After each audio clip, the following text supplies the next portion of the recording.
Ambassador Bolton, thanks so much for being with us. Thanks for having me. All right, and with me now, Republican Congressman Lee Zeldin, who is a member of the House Foreign Affairs Commission. All right, Congressman, what power does Congress have to do anything about this deal? Well, a bad deal needs to be stopped. But how do you do that? Well, a deal needs to be presented to Congress for us to pass. With regards to the sanctions that were passed by Congress and signed into law, the president can't just unilaterally get rid of those sanctions. We also need to shed more light to what the president is negotiating with Iran. He's basically told the Iranians, if you want to keep your centrifuges, you can keep your centrifuges. If you want to keep your nuclear facilities, you can keep your nuclear facilities. He's obviously trying to cut a deal just to cut a deal, and the rest of us know that a bad deal is worse than no deal at all. But do you even know what's in the deal? I mean, on June 30th, apparently this thing is going to be established. Everyone's going to sign it. Will Congress get a chance to even see this before June 30th? Well, it's like the president is telling us and the American people that we're going to have to buy into the Iranian deal in order to find out what's in it. The president released a fact sheet with his framework agreement a couple of days ago. The Iranians immediately refuted the contents of that fact sheet. The Iranian foreign minister went onto Twitter and said it was just spin. It's a very dangerous game that the president's playing. So what we have is two sides to a contract. We're spinning our side and saying this is a great deal, and they're saying everything that we're saying is totally wrong. Right, so, and which means that you don't have... partly wrong, I don't know. Which means you don't have an agreement at all. I mean, my constituents are pleading with the president. They're saying, they're pretty pleased with nukes on top. Come clean on what both sides are willing to publicly agree to. He's misleading, the president is misleading the American public as to where we are currently with these nuclear negotiations, while at the table, Iran is playing them like a five-string quartet. What about the lifting of sanctions? I don't quite understand. At what point do the sanctions get lifted, and is it all the sanctions at once, or is there a gradation of some sort?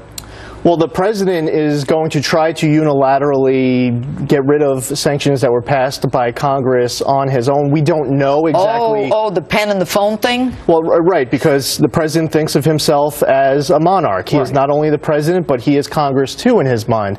It's important for Congress to stick up and defend itself as a separate branch of government to put a check on this president. I mean, it's clear that no nuclear facilities are going to be closed. No centrifuges are going to be destroyed. The Iranians can continue to pursue uranium enrichment, maintain their centrifuges in the current capacity. Both of which give them the ability to have a nuclear bomb. But you know, what I'm reading, Congressman, is that there is talk that the breakout time, the time within which they'll be prepared to actually have a nuclear weapon, is 2 to 3 months. And with this new framework, it's now a year. So why is everybody talking about 15 years?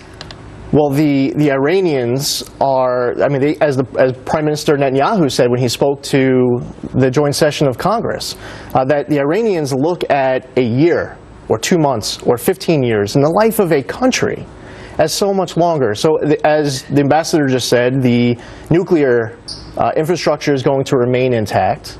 Who knows if the Iranians would even allow access to weapons inspectors, because at the UN Security Council, they have the Russian vote. Right. I mean, the reality of where we are at today, at this moment in time, what's not being discussed is the ICBMs. The intercontinental ballistic missiles. That Iran is a state sponsor of terrorism, that they want to overthrow foreign governments, and they're pledging publicly that they want to erase Israel off the map. All right, very quickly, no administration has ever confirmed that Israel has a nuclear bomb. President Obama declassified or unclassified that, and that has been a secret apparently since 1987. What does that tell you about this president? Well, the president does not know who our friends are and who our enemies are. I don't feel like he's playing on the same team as me and my constituents. We need a stronger, more consistent foreign policy than what this president is playing. Patience and resolve lead us down two very different paths in the effort to defeat radical Islamic extremism and state-sponsored terrorism.